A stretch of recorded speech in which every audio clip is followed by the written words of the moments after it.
Charting Toward Intimacy covers mature topics. Listener discretion is advised. Charting Toward Intimacy covers mature topics. Listener discretion is advised. Welcome to Charting Toward Intimacy, where we're expanding the conversation around Catholic sexuality. I'm Ellen. And I'm Kathleen. Welcome to the show. All right, welcome back to another Charting Toward Intimacy episode. We have Kathleen here with us. We're all here. And we are talking, I'm excited about this conversation. We are talking about initiating and why you, as the woman, I think you need to start getting comfortable with initiating. But also, let me just caveat that, like, a lot of this conversation and advice is things that Kathleen and I need to start doing as well. So this is like almost more of a conversation for us to empower us. Yeah. But then, you know, empower you through this conversation. Yeah. And I think also kind of talking about some of the misconceptions that can sort of develop between spouses when you do start initiating, right? And the conversations that sort of need to happen if it's going to become a regular thing and if you're going to become comfortable with it. This is all stuff that we're sort of working on and realizing in our current life. So it's good. It's gonna be a great conversation. Yeah. Before we jump in, we're going to answer a listener question. We answer a listener question at the beginning of every episode. If you'd like to submit your questions, there's an open question box in the show notes, or you can submit questions at any time over on Instagram. And I will take all of the questions at the end of the month that I didn't get to and answer them in a Q&A video and a little bit more in depth over on the Charting Toward Intimacy exclusive community. So if you want access to that video, you can join the exclusive community for only $5 a month. There's a link to that in the show notes as well. A lot of the questions that we got this month are like big. They're big, good, big questions. And we only allot about like 3 to 5 minutes at the beginning of the episode to answer a question. And so we typically can't like get to it all if it's a really big question. And so the big questions I typically save for that Q&A video. So this question, we're going to answer it a little bit, but I just also want you to know that I'm going to go a little bit more in depth. I'm going to bring this question to that Q&A video as well. So if you want like more on this answer, if you want to go more in depth on it, definitely join the exclusive community so you can get the Q&A video. All right. So here's a question. How to discuss NFP with a mom who didn't practice it. Now, I know you're already thinking like, oh, this is a mom who like, you know, they did contraception. We're talking about the other side.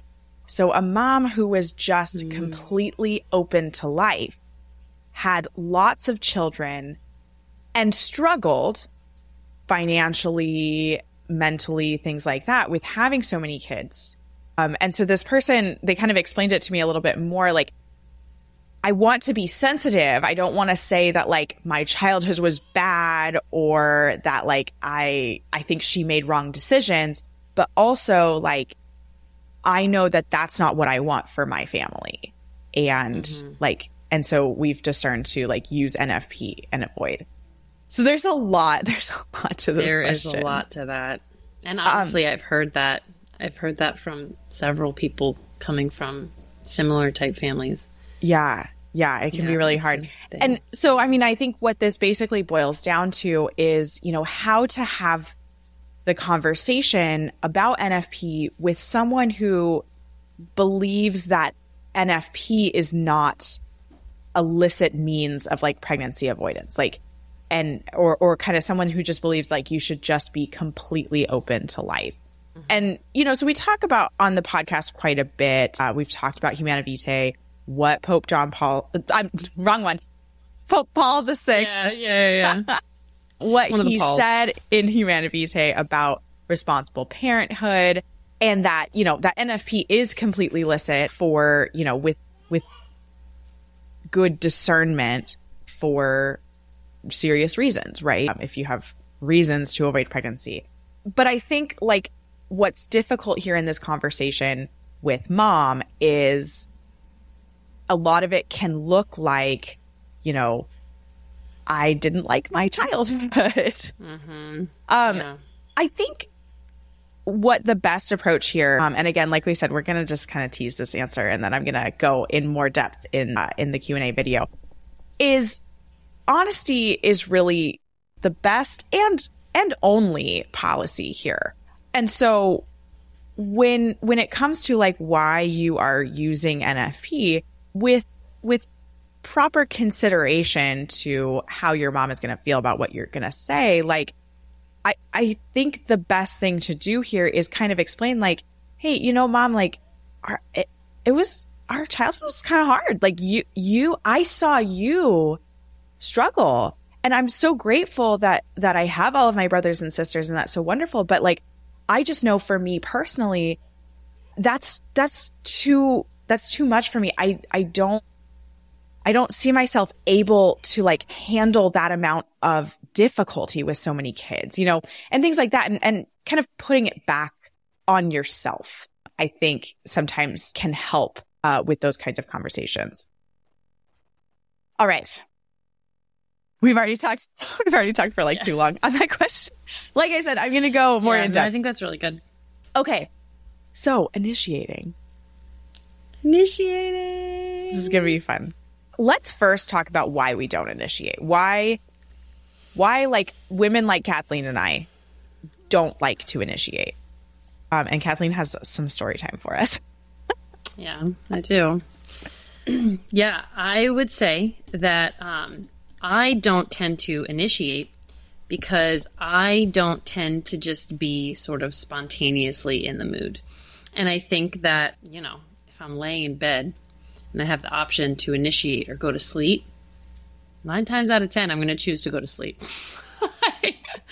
I mean, right? And it's like, yeah. So I will say that this has been like a really sort of contentious part of our relationship. My husband feeling, this is something that's like really come out a lot over the last like couple of years, that, you know, he feels like unloved. He feels like undesirable when I am not initiating. Now we can go into like the different type of like desires, right? The spontaneous desire and the responsive desire, and talk about that, how many women, it's not uncommon for women more often, though it's not the rule, to be more of responsive desire people, meaning that our desire comes in response to our husband's initiation, right? Like, right.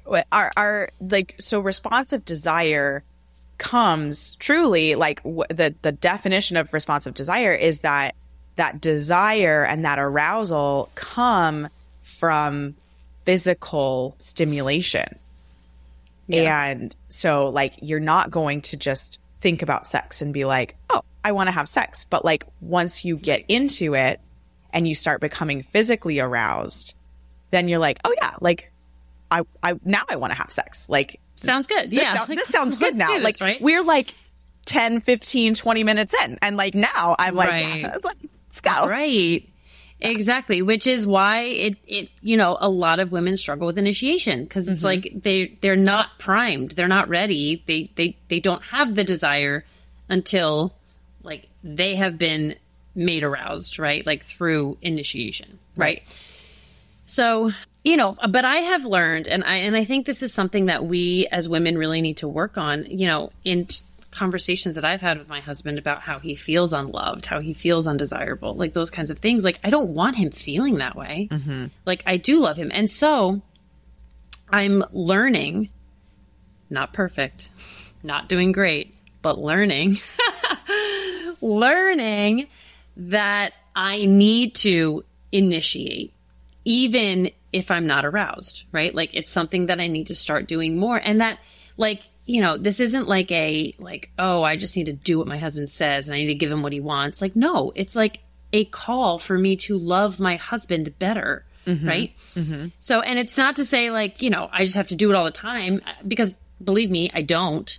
It's like, I need to start practicing and doing it more often, right? Just like realizing that this is a way that he feels loved. And so I need to do that.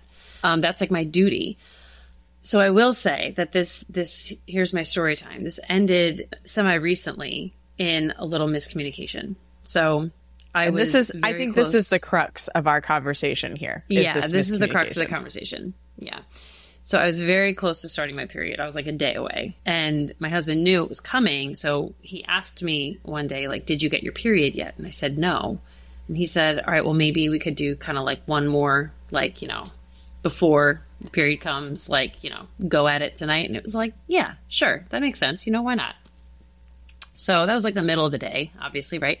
So by the evening, and we're going to bed, I remembered probably getting my period tomorrow. I told him that we could go for it, so we're going to go for it. Not particularly aroused or like necessarily in the mood, but like, yeah, we're going to go for it. So I initiated and did it. And I was so proud of myself, being like, I'm awesome. You did this. Like you're loving your husband the way he asked to be loved. Like, get it, girl, like, yeah, good job on you. Right. And then what happened? My husband responded, assuming that I was just like turned on and ready to go. Mm-hmm. Right. So it's like things are moving a little bit faster than I really was like ready for them to. Right. There wasn't like the warm up. There wasn't a whole ton of foreplay. I mean, until I said like too much, like, let's go back to the beginning. Right. Like, and then he was like, okay. Can we start back at 0? Yeah. Like, okay. And he was like kind of confused, but just like, yeah, it was just like, the miscommunication, we ended up talking about it afterwards. Just that, like, well, you initiated, so I thought you were, like, totally ready to go.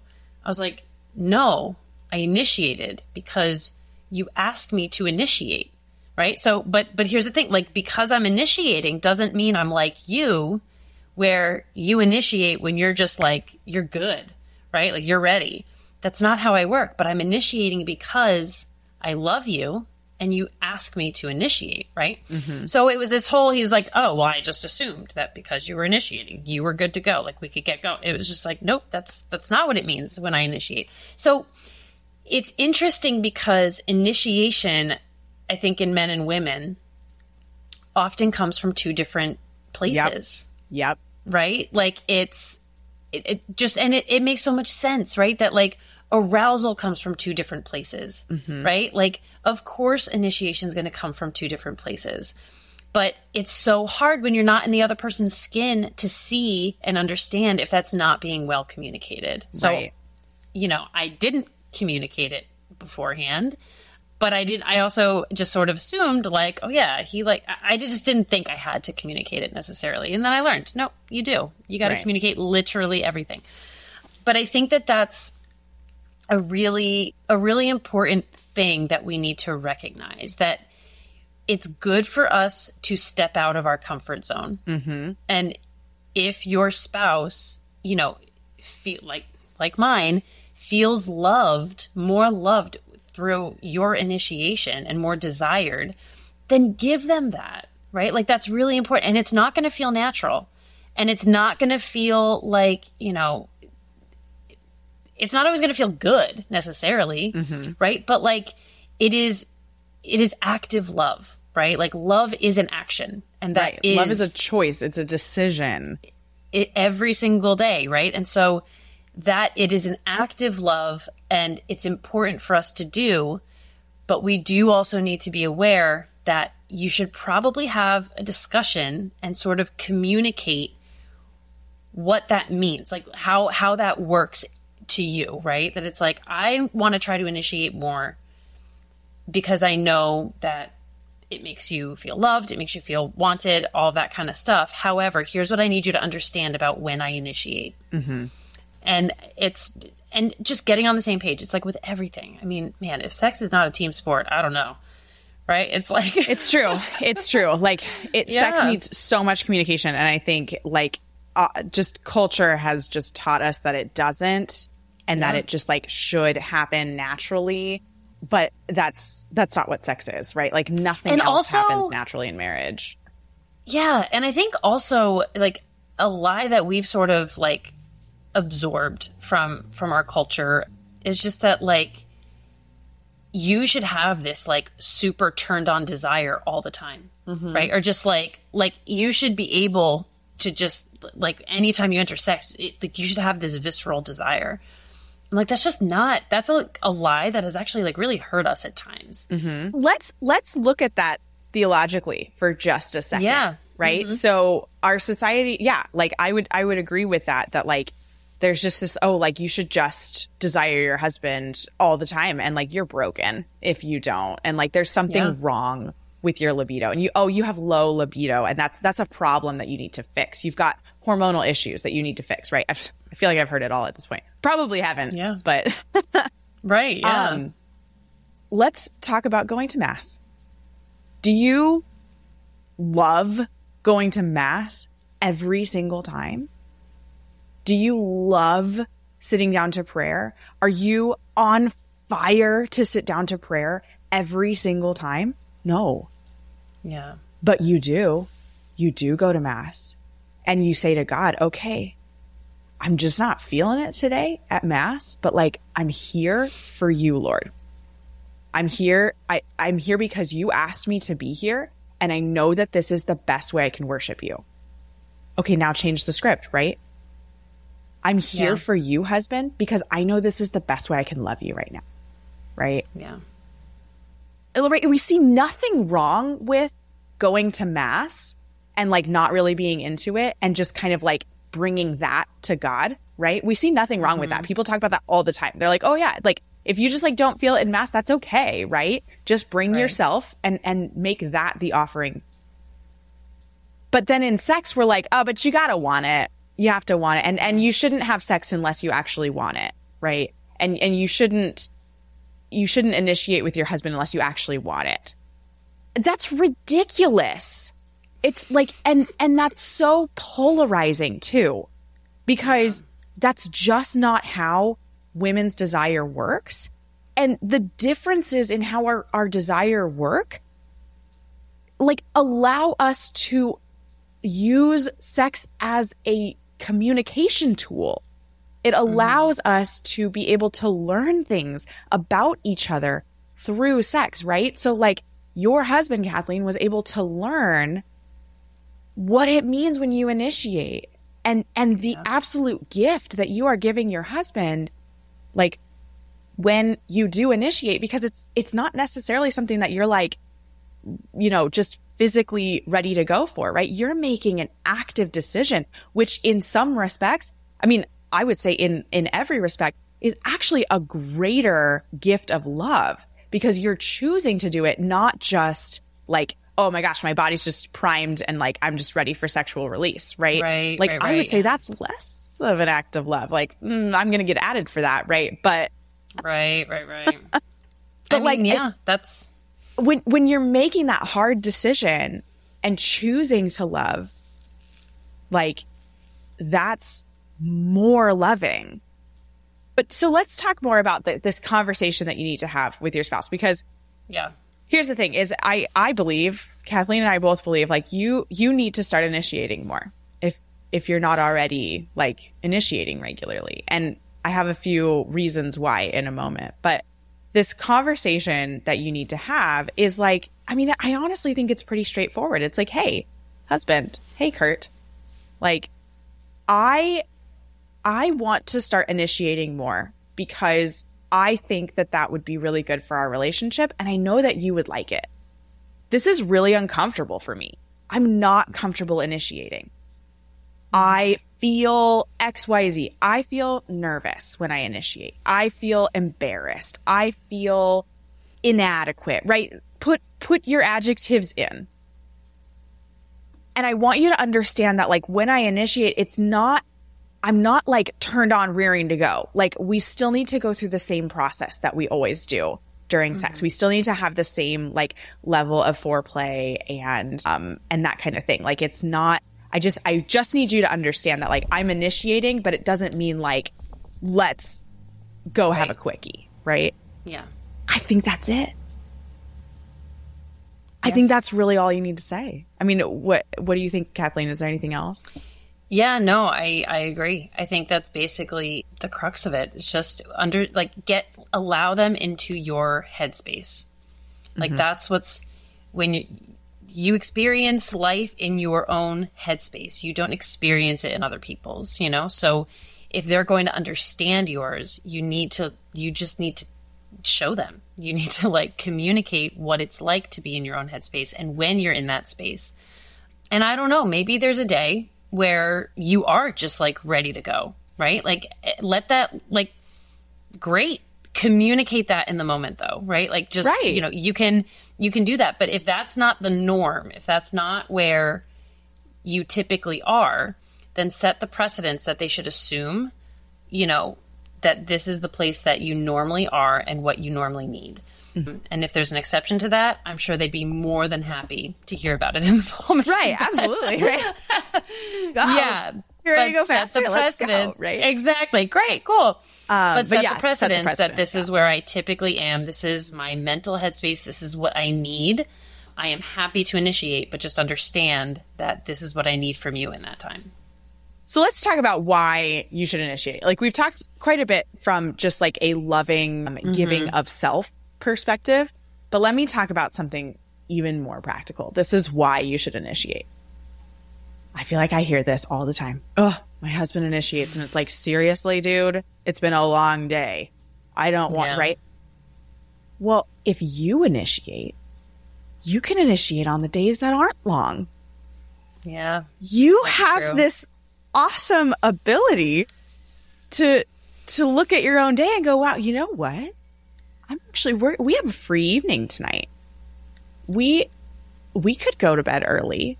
And I could initiate, and I know that my husband would enjoy that very much. Mm-hmm. And it'd be so much better than tomorrow night. So much better, right? Yeah. And you can make that decision. And then you can initiate, and you can pre-initiate by sending a text message in the middle of the day and be like, "Hey, I think we should go to bed early tonight." Or you can be direct about it. You can be beat around the bush about it. Your husband will catch on. Don't worry. 100%. 100%. And when you initiate, you mitigate so many frustrations that I hear from women about their husbands initiating at inconvenient times. Because if you are the one that's initiating, and I'm not saying you're going to initiate all the time, and I'm not saying your husband's always going to initiate in inconvenient times. That's not what I'm saying. I just hear this a lot of oh my gosh, why is it always on the days that are the hardest that my husband's hey, can we, it's no, seriously. Dude, we can't. Yeah. Right. Yeah. But I just, that's really... That's what I have to say. No, it's a great point. It is a great point. And I think that it is good to stretch ourselves in that way, in ways that don't typically come naturally, but, aren't traumatic or wrong, right? It's right. To stretch ourselves in those ways that are loving, though they don't always feel comfortable, I think is really important for just kind of growing and maturing, I would say, even in our own sexuality. I think it's really, really important. It's like the pot calling the kettle black because I stink at it. Right. But from an intellectual perspective, I know that it is good. I believe that it is good. But I'm also a stubborn Irish woman, so I have to really kind of continuously challenge myself to sort of do those things. But oh my gosh. Let's talk. We have a few minutes left. Let's talk a little bit about ways that you can initiate. If you're oh my gosh, you're telling me all this, Ellen and Kathleen, and I can't say the words. I am way too nervous to do that. I am way too embarrassed to do that. Right. Yeah. Honestly, one solid way to do it is to beat around the bush if you're not quite comfortable enough, saying the words, because your husband will catch on. I can pretty much guarantee that, right? So asking to go to bed at only 8 p.m., right? you got the kids down and you're like, hey, you want to go to bed? Right? There's a great way. Another one, let's see. Let's say you guys are like getting ready for bed and you're changing into your pajamas. And instead of changing into your pajamas, you could just not put your pajamas on, right? True. I have a feeling your husband's going to catch on, right? Like, you don't even have to say a thing. You don't have to say a thing, right? I mean, putting on lingerie is another like nonverbal way. That's that's a really obvious one, actually. But that's a solid like nonverbal way of initiating. I don't know. Even, you know what? If you are uncomfortable saying the words, thinking about it earlier in the day and texting is another really easy thing to do. There are like some really great like gifts you could send to kind of get the point across, you know? Yep. But just sending it via text message, so it's like being spoken but not verbally, is another way. That's honestly something that I tend to do a lot because I get the same way. Like I feel like awkward and like weird and uncomfortable when I say things out loud sometimes, that I often resort to like an earlier in the day text. I like that idea. Yeah. The other thing is just like getting into bed and rolling over and just like starting to touch him. Like that's a very easy, like you are literally just arm, doing it. Kiss his neck. Exactly. Like do all those things, you know? Oh, yeah, you know, like there's a lot of ways. If you're in the bedroom first, you could light candles, turn on music, turn the lights down. Like, you know, you could sort of like set the stage. I think there's lots of ways to initiate without using words. Because I think sometimes that is what like paralyzes us women, is like, oh my gosh, I could never like go up to my husband and be like, hey, like, do you want to have sex? Or I couldn't ever like seduce him, you know, I couldn't ever like use that sexy language or like, you know, whatever. And it's like, you don't have to. Like, there's so many ways. I would say that I would encourage you to try to get comfortable, like using your words. But this is like these are great baby steps, is like utilizing like just nonverbal communication to do so. Absolutely. Yeah. 100%. Anything else about initiating? No, just get out there and do it, girl. Right? Go get do out it. there and do it. Go initiate. Thanks so much for listening. If you are not already following us on Instagram, be sure to check us out at Charting Toward Intimacy. And if you listen to podcasts on a platform that gives you the option to rate or review, we'd love for you to do that because it helps us spread the word about the podcast. If you ever have questions, comments, or episode topic ideas, please reach out to us. We love to hear from you. You can reach out on Instagram or send us an email. Our email is in the show notes. Until next time.